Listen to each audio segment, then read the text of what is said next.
Hi guys, I chose to learn about doing business in Japan. Communication in Japan is often indirect. They rely a lot on nonverbal actions and gestures to say much of what needs to be said. So let's say, for instance, you're out to dinner with Japanese colleagues and you notice the only utensils at the table are chopsticks, but you're not comfortable using chopsticks. Chances are they'll have a fork that you can use, but don't ask for it yourself. Your Japanese colleagues will pick up on the cues that you're uncomfortable using chopsticks and they would gladly ask for a fork on your behalf. The reason for this is the Japanese derive meaning from what is left unsaid and rely a lot on context.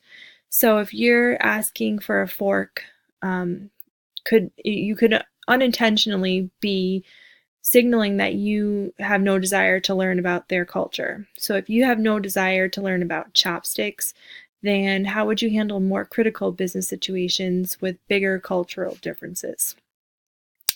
The Japanese say no, and they say it often, but not so direct. Avoiding confrontation, saving face, and keeping harmony are a few of the values that influence how the Japanese communicate disagreements or anything that could be upsetting to another person for that matter. And while the word no is avoided, there are many ways the Japanese indicate they mean no.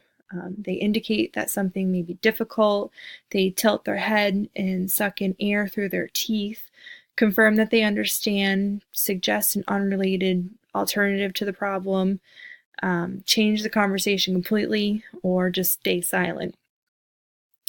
It's better not to bow than to bow badly in Japan.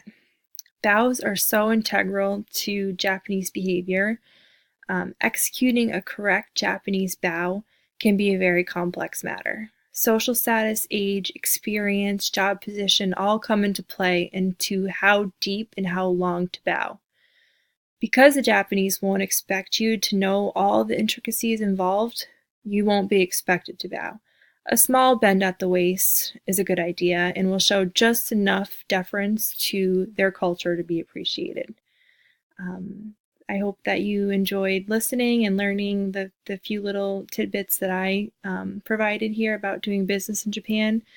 I I have a few customers that are based out of Japan, and that's when I'm able to take a business trip when my kids get a little bit older. That's definitely where I'm going to choose to go. So, thanks for listening. I hope you all have a great semester. Bye.